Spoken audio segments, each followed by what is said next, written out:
तो अभी बात करेंगे रिफ्रैक्शन के बारे में। ठीक है, रिफ्रैक्शन क्या होता है? देखो, ये लाइट रे है, ये नॉर्मल है। लाइट एक मीडियम से दूसरे मीडियम में जब ट्रेवल करती है तो अपनी लाइट सीधे नहीं जा करके, ध्यान से देखना, लाइट सीधे नहीं जा करके थोड़ी सी बेंड कर गई। आपने ऐसा पढ़ा था कि होमोजीनियस मीडियम में लाइट हमेशा स्ट्रेट लाइन में ट्रेवल करता है, लेकिन यहाँ होमोजीनियस मीडियम तो है नहीं, क्योंकि मीडियम चेंज हो गया। ये रेयर मीडियम था और ये डेंसर मीडियम हो गया। रेयर मीडियम और डेंसर मीडियम का मतलब क्या होता है? देखो, डेंसर मीडियम का मतलब होता है जो डेंस है, जिसकी हाई रिफ्रैक्टिव इंडेक्स होती है। और रिफ्रैक्टिव इंडेक्स क्या होता है मैं बताऊंगा अभी आपको। और डेंसर मीडियम का ये भी समझ जाना, हाई ऑप्टिकल डेंसिटी, इसके बारे में भी आपको बताऊंगा कि ऑप्टिकल डेंसिटी क्या होता है। तो पहले ये मान लो कि एक रेयर मीडियम है और ये डेंसर मीडियम है। ठीक है, तो लाइट ये आ रही थी, this is light, this is incident light, है ना। ये कौन सी लाइट है? इंसिडेंट लाइट है। ये ऐसे करके आ रही है, ये नॉर्मल है।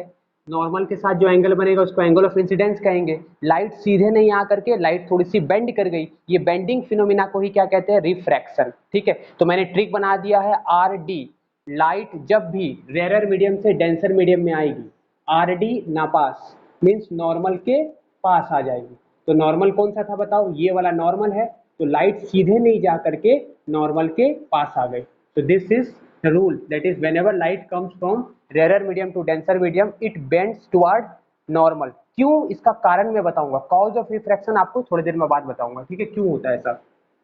तो डेंसर मीडियम का मतलब क्या हो गया? जिसकी रिफ्रैक्टिव इंडेक्स हाई है और हाई ऑप्टिकल डेंसिटी। ठीक है, उसी तरह अगर मान लो यहाँ पर डेंसर मीडियम रहता, रेयर की जगह अगर यहाँ डेंसर रहता और यहाँ रेयर रहता, मीन्स लाइट अगर डेंसर से रेयर की तरफ आती तो इसका अपोजिट प्रोसेस होता। मतलब लाइट क्या हो जाती?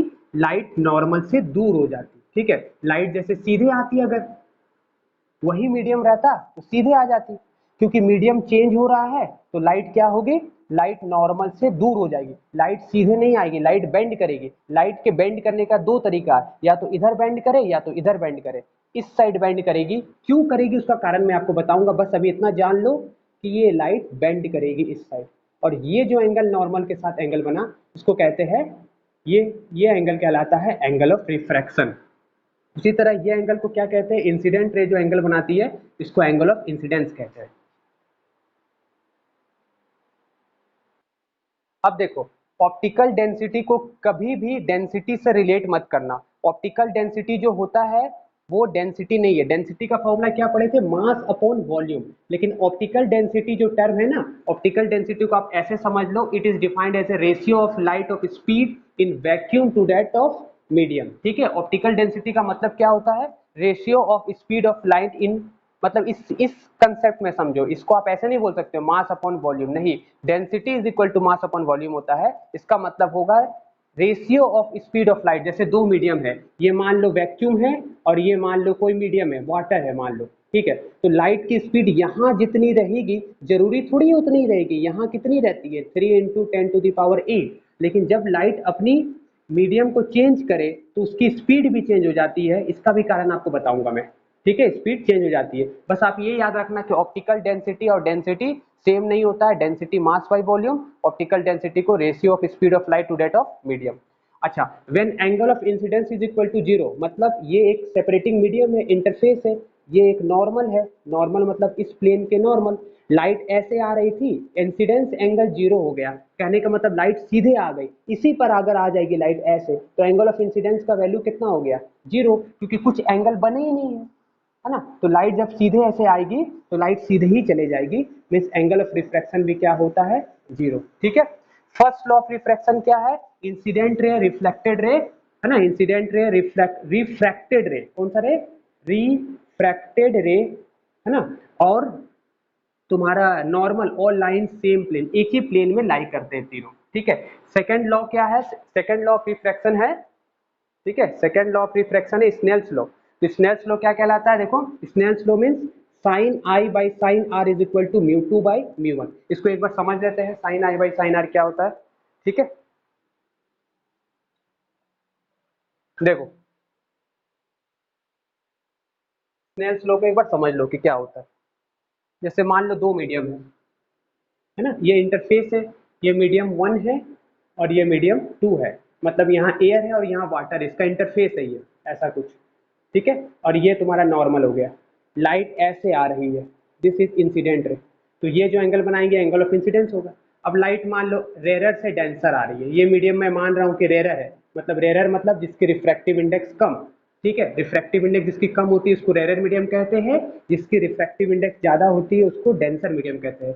एग्जाम्पल के लिए याद रखना आप कि एयर का, वाटर का रिफ्रैक्टिव इंडेक्स कितना होता है, एब्सोल्यूट वाटर का, absolute refractive index of water is, देखो ऐसे है ना, मीन्स 1.33। उसी तरह एब्सोल्यूट रिफ्रैक्टिव इंडेक्स याद रखना, absolute refractive index of water is 1.33, absolute refractive index of glass ऐसे याद रखना, ग्लास है ना 1 और एस मीन्स 1.55, ठीक है। Absolute refractive index of water, sorry air कितना होता है, अप्रोक्सीमेटली 1 होता है, वैक्यूम का भी अप्रोक्सीमेटली 1 होता है, ये चार वैल्यू आप याद रखना। डायमंड का कितना होता है एब्सोल्यूट रिफ्रैक्टिव इंडेक्स, 10th में पढ़े थे 2.4 होता है, ये भी याद रखना। अब जिसकी कैसे निकालते हैं रिफ्रैक्टिव इंडेक्स, साइंटिस्ट लोग ने इसको एक्सपेरिमेंट करके निकाला है, इसकी 2.4 वैल्यू होती है। कैसे निकाला अभी बताएंगे। रिफ्रैक्टिव इंडेक्स का फॉर्मूला होता है speed of light in vacuum to that of speed of light in medium, या ये तो डिफाइन किया गया रिफ्रैक्टिव इंडेक्स को, लेकिन निकाले कैसे ये वैल्यू वो मैं आपको भी बताऊंगा with the help of Snell's law. देखो कैसे, स्नेल्स लॉ क्या बताता है कि ये तुम्हारा इंटरफेस हो गया, ये नॉर्मल है, ठीक है, ये तुम्हारा इंसिडेंट रे हो गया, ऐसे लाइट आ रही है, ये एंगल ऑफ इंसिडेंस होगा, लाइट सीधे नहीं जा करके, अगर ये रेयर मीडियम है और ये डेंसर मीडियम है तो आर डी क्या होता है, आर डी ना पास होता है, बताए थे तुमको भी, आर डी ना पास होता है मीन्स नॉर्मल के पास आ जाएगा। चलो ये डेंसर में मान लेता हूँ, है ना, ये डेंसर है और ये रेयर है, तो लाइट कैसे आएगी, डॉक्टर नवाब हो जाएगा, है ना, मीन्स नॉर्मल से अवे हो जाएगा। तो नॉर्मल से अवे मीन्स लाइट सीधे नहीं आकर के क्या हो जाएगी, नॉर्मल से अवे हो जाएगी, लाइट ऐसे जाएगी, ठीक है। क्यों जाएगी उसका कारण आपको पढ़ना है, 10th में तो बस ऐसा होता है, ऐसा है, अभी हम आपको कारण बता देंगे, आज बता देंगे, ठीक है। तो देखो लाइट ऐसे जा रही है, तो स्नेल्स लॉ क्या कहता है, स्नेल्स लॉ ने एंगल ऑफ इंसिडेंस और एंगल ऑफ रिफ्रैक्शन के बीच में रिलेशन बताया। मान लो इसका रिफ्रैक्टिव इंडेक्स μ1 है, या तुम इसको n1 भी लिख सकते हो, दोनों सही है। ये रिफ्रैक्टिव इंडेक्स सेकेंड मीडियम का है, ठीक है। तो refractive index of first medium divide by refractive index of second medium, ये क्या होगा, ये बाई ये इज इक्वल टू ये बाई ये, means sine r by sine i, ये होगा, ठीक है। यही है स्नेल्स लॉ। एक बार फिर से बताना चाहूंगा, देखो ध्यान से, स्नेल्स लॉ क्या है, sine i by sine r, sine i by sine r is equal to second medium, refractive index of second medium. तो सेकेंड मीडियम कौन है, यहाँ पर कुछ भी हो सकता है, तो वो n2 है, तो n2 बाई n1। अब देखो यहाँ पर हम i को चेंज कर सकते हैं, उसके अकॉर्डिंग r आएगा, ऐसे करके 10 रीडिंग ले लो तो तुमको रिफ्रैक्टिव इंडेक्स किसका मिल जाएगा, अगर ये वैक्यूम में करके करेंगे, ठीक है, वैक्यूम में रेफरेंस माना गया इसका 1 होता है, इसके रेस्पेक्ट में अगर तुम चाहो तो किसी भी मीडियम का रिफ्रैक्टिव इंडेक्स निकाल सकते हो, ठीक है। जैसे तो ये रिलेशन हुआ sine i by sine r is equal to n2 by n1, फिर से बोल रहा हूँ, sine i by sine r is equal to refractive index of second medium to that of refractive index of first medium. कैसे तुम diamond का refractive index निकाल सकते हो, देखो ऐसे करके लिए, यहाँ पर लिख दिए एयर और यहाँ पर लिख दिए डायमंड, ठीक है। तुमको इसका रिफ्रैक्टिव इंडेक्स निकालना, कौन सा रिफ्रैक्टिव इंडेक्स निकाल सकते हैं हम, निकाल सकते हैं यहाँ पर, ये जो रिफ्रैक्टिव इंडेक्स निकलेगा ये डायमंड का निकलेगा, किसके रिस्पेक्ट में निकल रहा है, एयर के रिस्पेक्ट में, इसलिए इसका नाम क्या पड़ा, absolute refractive index. Absolute refractive index क्या होता है, refractive index of any medium with respect to air. आप यहाँ पर देख सकते हो, अगर मैंने एक एंगल लिया आई, मान लो आई को लेता हूँ 30 डिग्री, तो उसके रेस्पॉन्डिंग में कुछ आर बनेगा, उसी तरह आई को चेंज कर दिए 45 डिग्री, तो उसके रेस्पेक्ट में आर बनेगा, 60 डिग्री कर दिए उसके रेस्पेक्ट में R1 R2 R3, अलग अलग R1 R2 R3 आए, आप इसका रेशियो कर दो, क्योंकि साइन टेबल से आप sign I1 by sine R1 इसकी वैल्यू पुट करो, उसी तरह sign I2 by sine R2 इसकी वैल्यू पुट करो, ऐसे करके बार बार ऐसे पुट करते जाओ, साइन I3 बाई क्या, sine I3 by sine R3, ऐसे करके आप 5 रीडिंग ले लिए। This is equal to what, refractive index of diamond to that of refractive index of air. तो आप इसकी तो जानते ही हो ये 1 होती है, तो इसकी रिफ्रैक्टिव इंडेक्स आप निकाल लोगे with the help of this value, और ये कांस्टेंट आने वाला है, याद रखना आई को चेंज करने से आर चेंज होता है, ऐसा नहीं है कि आई 30 है तो आई आर आया 40, फिर नेक्स्ट में आई 60 करेंगे तो ये 40 आएगा, नहीं, इसकी चेंज होने से ये वैल्यू चेंज होने से ये चेंज होता जाएगा, लेकिन इसकी जो वैल्यू आएगी, रेशियो जो आएगा वो कांस्टेंट है। यही स्नेल्स लॉ है कि sine i by sine r is equal to mu two by mu one means refractive index of second medium to that of refractive index of first medium. This is what? This is constant. इसलिए refractive index हमेशा क्या होता है? Constant होता है. Absolute refractive index constant होता है. आपको समझ में आ गया होगा मैं कैसे निकाला हूं ये. फिर से दोबारा वीडियो को देख लेना, समझ में आ जाएगा. ठीक है स्टूडेंट, चलो नेक्स्ट है हमारा कि रिफ्रैक्टिव इंडेक्स आखिर कैसे डिफाइन किया गया है. तो इसको डिफाइन किया गया है speed of light in vacuum to that of speed of light in medium.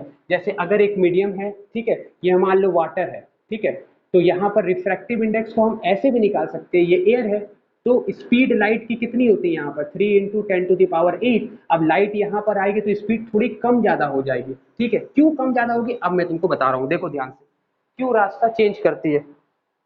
ठीक है, देखो देखो मैं बता रहा हूं अभी क्यों ये चेंज हो गया, क्यों ये बेंडिंग होता है.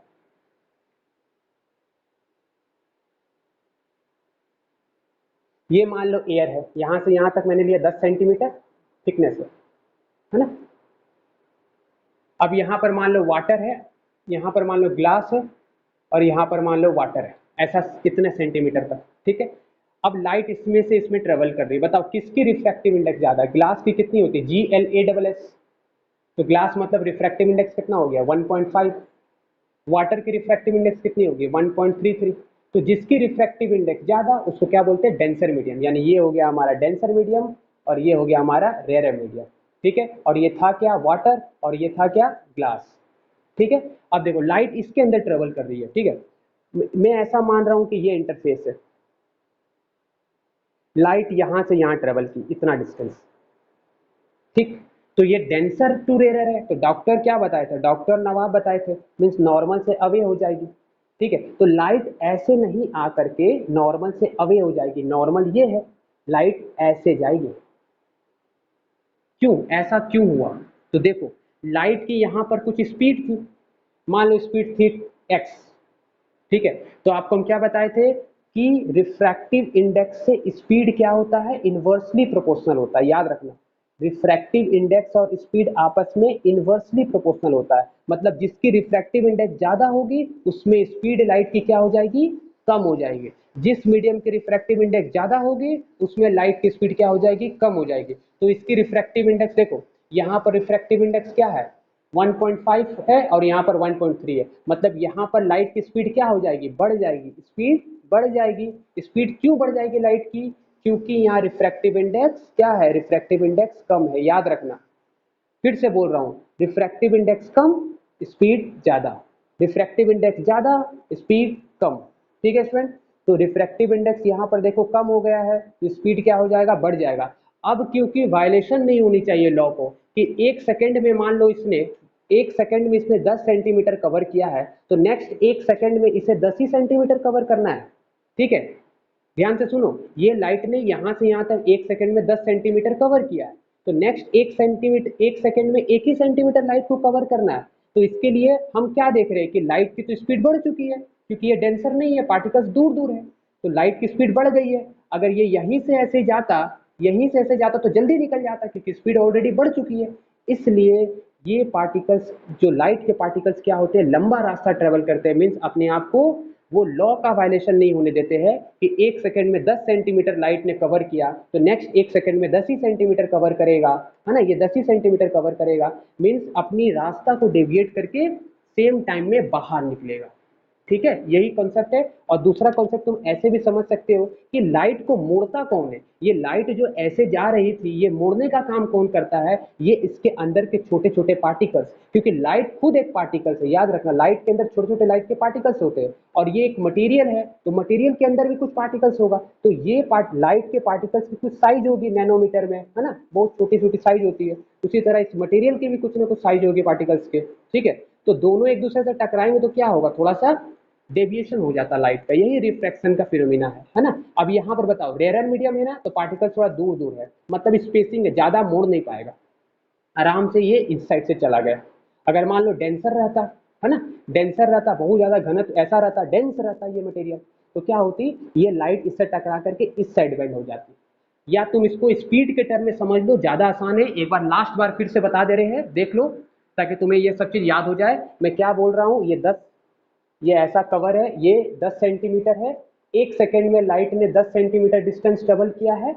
ठीक है, ये मान लो ग्लास है, सॉरी ये मान लो अभी वाटर कर देता हूँ और ये ग्लास है, इसकी रिफ्रैक्टिव इंडेक्स हो गई 1.33, इसकी 1.5, है ना। तो ये डेंसर मीडियम हो गया और ये रेयर मीडियम हो गया। तो आर डी हम क्या पढ़ाए थे, आर डी नॉर्मल के पास हो जाएगा, मीन्स लाइट ऐसे जा रही है तो नॉर्मल के पास हो जाएगा। सॉरी थोड़ा सा इधर बना देते हैं, लाइट ऐसे जा रही थी, है ना, तो लाइट सीधे नहीं निकल करके नॉर्मल के पास हो जाएगी, यानी लाइट ऐसे निकली। ये बेंडिंग क्यों हुआ, क्योंकि ये डेंसर है, लाइट की स्पीड क्या हो जाएगी, डेंसर में लाइट की स्पीड, याद रखना रिफ्रैक्टिव इंडेक्स ज्यादा है ना, तो स्पीड क्या हो जाएगी, स्पीड घट जाएगी। और स्पीड अगर घट गई है, अगर वही रास्ता ट्रेवल करती तो बेचारे को टाइम ज्यादा लगता। जितना टाइम में यहाँ से यहाँ 10 सेंटीमीटर जो एक सेकंड में कवर कर रही थी, नेक्स्ट एक सेकंड में 10 सेंटीमीटर कवर नहीं कर पाती, क्योंकि इसकी स्पीड कम हो चुकी है। इसलिए लाइट ने अपने रास्ते को चेंज करके शॉर्टकट रास्ता अपनाया, ताकि 10 सेंटीमीटर एक सेकंड में बाहर यहां से निकल जाए, ये वायलेशन नहीं हो। यही कॉन्सेप्ट के कारण लाइट एक मीडियम से दूसरे मीडियम में जाती है तो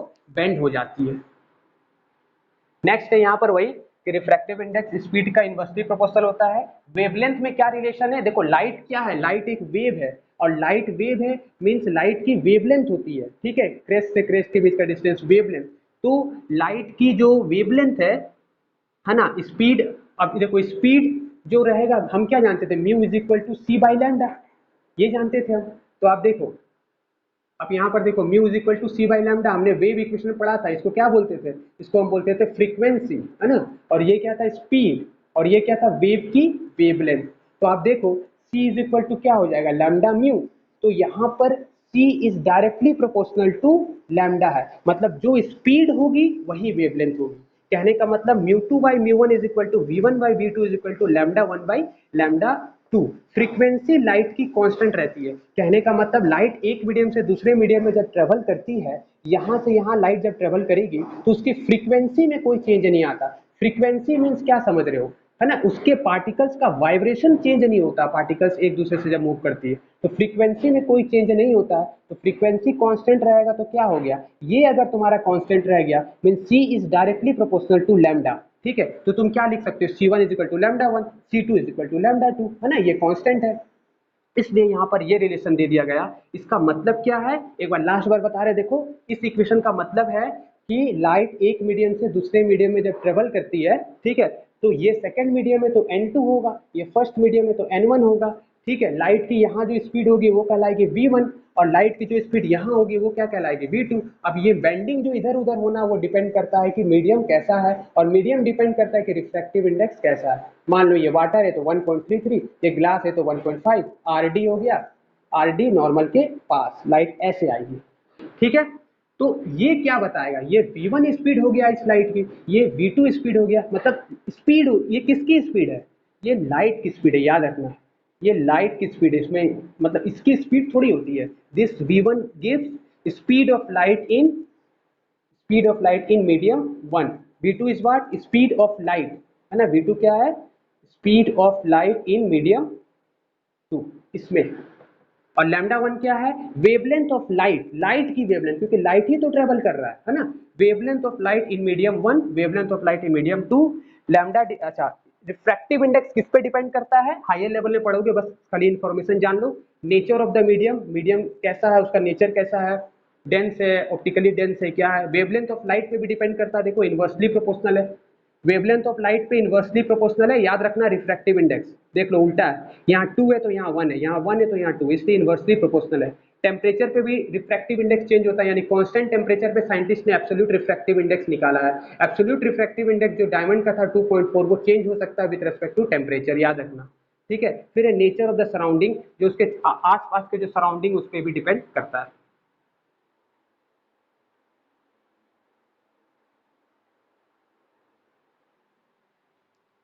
तो नेक्स्ट टॉपिक है प्रिंसिपल ऑफ रिवर्सिबिलिटी, ठीक है। प्रिंसिपल ऑफ रिवर्सिबिलिटी क्या होता है, देखो ये एक इंटरफेस है, इस साइड डेंसर मीडियम, इस साइड रेयर मीडियम, लाइट ऐसे आ रही है, ये नॉर्मल है, नॉर्मल मतलब परपेंडिकुलर, ये जो एंगल बनाएगी उसको एंगल ऑफ इंसिडेंस कहेंगे।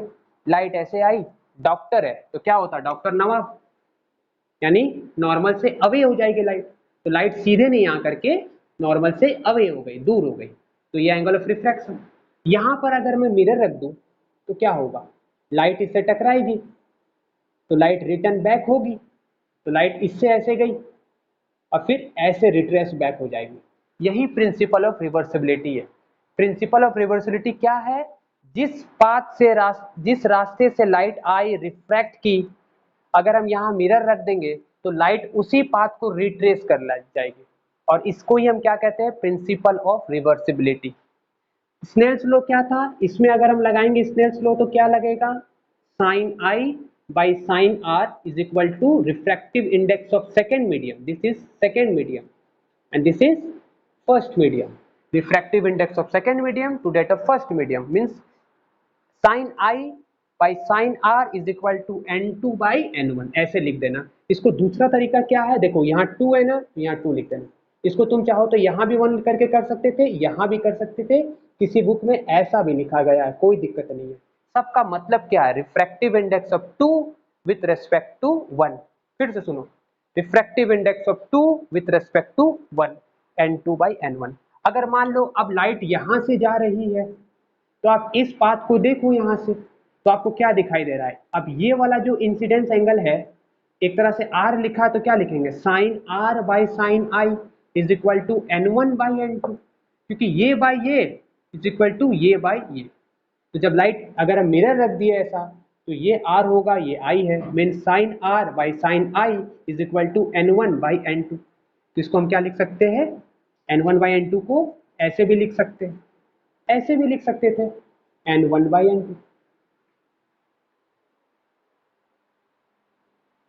ठीक है, अब क्या करेंगे? दोनों को मल्टीप्लाई कर देंगे, 1 और 2 को मल्टीप्लाई कर देंगे। इक्वेशन 1 था ये, और ये इक्वेशन 2 है। ये इक्वेशन क्या है? 1 और ये 2। ये फर्स्ट वाला इक्वेशन, ये सेकंड इक्वेशन। इसको मार्क कर लो, 1 इक्वेशन सेकंड इक्वेशन। दोनों को मल्टीप्लाई कर दो। तो मल्टीप्लाई करने से क्या होगा? देखो साइन आर कट जाएगा क्योंकि रेसिप्रोकल में है। दोनों को मल्टीप्लाई करोगे तो साइन आई कट जाएगा, साइन आर नीचे यहाँ ऊपर है, कट जाएगा ये, तो हमको मिलेगा 1। और उस साइड क्या था? n1 से 2, इसको n1 से 2, और ये यहाँ पर क्या होगा? n यहाँ पर होगा n2 से 1, है ना। यहाँ क्या लिखेंगे? ये 2 से 1 लिखे हैं तो यहाँ क्या लिखेंगे? 1 से 2। मीन्स ये कंसेप्ट को याद रखना कि रिफ्रैक्टिव इंडेक्स अगर सेकेंड निकालना है with respect to 1 is equal to refractive index of 1 by refractive index of 1 with respect to 2। इसे लिखने का तरीका ऐसे भी लिख सकते हो, 2 1। किसी बुक में ऐसे लिखा है, किसी बुक में म्यू करके भी लिखता है, कंफ्यूज मत होना, सारे रिफ्रैक्टिव इंडेक्स। ठीक है, तो 1 से 2 इसका मतलब क्या है? Refractive index of second medium with respect to first, refractive index of second medium with respect to first, refractive index of second medium with respect to first is equal to 1 by refractive index of first medium with respect to second. This is principle of reversibility, means ये reciprocal होता है। ठीक है, reciprocal होता है। Next topic है refraction through glass surface. Rectangular glass surface के through से रिफ्रैक्शन देखेंगे। ठीक है स्टूडेंट, देखो नेक्स्ट क्या है कि अगर हम यहाँ पर देखो एक रेक्टेंगुलर ग्लास स्लैब है, ये है ना, मतलब ये ग्लास का थिकनेस का कुछ थिकनेस का स्लैब है, ग्लास स्लैब है। लाइट ऐसे आ रही है, ये नॉर्मल है। इंसिडेंट रे जो नॉर्मल के साथ एंगल बनाएगी उसको एंगल ऑफ इंसिडेंस कहेंगे। इसका नाम हमने एयर रखा है, इसका नाम ग्लास है। लाइट बाहर आएगी तो एयर होगी। इस सरफेस का नाम PQ, इस सरफेस का नाम RS। मतलब एक रेक्टेंगुलर ग्लास स्लैब है, इसको क्या बोले? PQ, और ये है RS। लाइट ऐसे आई, नॉर्मल के साथ एंगल बनाई, I1 कहेंगे। ठीक है, अब बात है, ध्यान से देखना, लाइट क्योंकि एयर से ग्लास में जा रही है, मतलब RD हो रही है। RD क्या बताए थे ट्रिक? RD नापास, कहने का मतलब R से रेयर से डेंसर जाएगी तो नॉर्मल के पास हो जाएगी, मीन्स रेयर से डेंसर जाएगी तो नॉर्मल के पास हो जाएगी। लाइट सीधे नहीं जा करके नॉर्मल के पास हो गई, नॉर्मल यहाँ पर है देखो, तो लाइट ऐसे इस साइड बेंड कर जाएगी। अब बात करते हैं, ये जो एंगल बनाया नॉर्मल के साथ, ये कौन सी रे है? रिफ्रैक्टेड रे है। ये कौन सी रे है? देखो यहाँ वाली, ये रिफ्रैक्टेड रे है। ये जो एंगल बनाएगी नॉर्मल के साथ, इसको बोलेंगे angle of refraction, that is R1। ठीक है, इसका नाम हमने I1 रखा, इसका नाम R1 रखा। अब ये लाइट सीधे गई ऐसे करके, अब नेक्स्ट सरफेस जो आ रहा है वो RS आ रहा है, क्योंकि अब तो लाइट इसके अंदर स्ट्रेट ही ट्रेवल करेगी। आपको बताए थे कि किसी एक होमोजीनियस मीडियम में रेक्टिलिनियर प्रोपगेशन में कि लाइट हमेशा सीधे ही चलती है, तो यहाँ से यहाँ सीधे चली, लेकिन ये मीडियम चेंज हो गया तो लाइट थोड़ी सी बेंड कर गई, सीधे ही चलेगी। अब इसके बाहर जब निकलेगी तो फिर बेंड करेगी। किधर बेंड करेगी? डेंसर से रेयरर, क्योंकि यहाँ ग्लास है और यहाँ पर क्या है? एयर है। एयर की रिफ्रैक्टिव इंडेक्स 1 होती है और ग्लास की होती है 1.5। इसका मतलब रिफ्रैक्टिव इंडेक्स ज्यादा, इसका मतलब ये डेंसर और ये रेयरर। अब लाइट ऐसे जा रही थी, इस इंटरफेस से टकराई, तो लाइट सीधे नहीं निकल करके नॉर्मल से क्या हो गई? थोड़ी सी अवे हो गई। तो इस एंगल का नाम क्या होगा? देखो यहाँ भी तो नॉर्मल है, इस एंगल का नाम क्या होगा? ये वाली एंगल का नाम होगा, हमने नाम रखा I2। ठीक है, और ये क्या बनेगा? इमर्जेंट रे है, ये होगा R2। तो अब हम ये प्रूफ कर देंगे कि ये वाली एंगल और ये वाली एंगल सेम होती है, लेकिन लाइट सीधे जा रही थी, तो लाइट सीधे नहीं जा करके थोड़ी सी बेंड की, ऐसे गई, लाइट ऐसे बाहर निकली है। So there is a lateral displacement. Light सीधे जा करके सीधे नहीं निकल रही है, इस ग्लास के कारण लाइट थोड़ी सी शिफ्ट हो गई, और उसी शिफ्ट को हम क्या कहते हैं? Lateral displacement. तो ये कुछ थिकनेस इसकी होती है, लाइट ऐसे जा रही है, लाइट थोड़ी सी बाहर बेंड होकर के निकलेगी, और ये लेटरल डिस्प्लेसमेंट डिपेंड करता है thickness of the glass slab. जितनी ज्यादा थिक होगी उतनी ज्यादा डिस्प्लेसमेंट ज्यादा होगी। अब मैं आपको ये प्रूफ करके बताऊंगा कि ये वाली एंगल और ये वाली एंगल सेम होती है। ठीक है स्टूडेंट, देखो अब हम स्नेल्स लॉ लगाएंगे। स्नेल्स लॉ किस में लगाएंगे? PQRS में, है ना? ये वाली सरफेस में हम स्नेल्स लॉ लगाएंगे। ठीक है, अब लगाएंगे स्नेल्स लॉ। स्नेल्स लॉ क्या होता है? Sine i by sine r is equal to mu two by mu one. तो इस सरफेस में, PQ सरफेस में अगर आप स्नेल्स लॉ लगाओगे तो क्या होगा बताओ? Sine I1 by sine R1। ये देखो IR, sine I1 by sine R1, sine I1 by sine R1। Sine I by sine R क्या होगा? Refractive index of this medium upon refractive index of air. ठीक है, तो यहाँ लिख दिए refractive index of glass by refractive index of air. ये equation 1 लिए। कौन सा सरफेस की बात हुई है? इंटरफेस P और Q। अब बात करते हैं इंटरफेस SR, S और R, क्योंकि लाइट इससे बाहर निकल रही है ये वाली सरफेस से, तो इसमें क्या होगा बताओ? Sign I2 by sine R2, ये वाली एंगल। Sine I by sine R क्या होगा बताओ? Sine I by sine R is equal to refractive index of this medium, and this is what? This is air. तो refractive index of air to that of refractive index of glass. तो यहाँ क्या लिख देंगे? Refractive index of air to that of glass. ठीक है, अब दोनों को मल्टीप्लाई कर दो। तो जब दोनों को मल्टीप्लाई करेंगे तो क्या होगा? ये ग्लास है, नीचे में ग्लास है, यहाँ एयर है, यहाँ ऊपर में एयर है, ये दोनों कट जाएगा।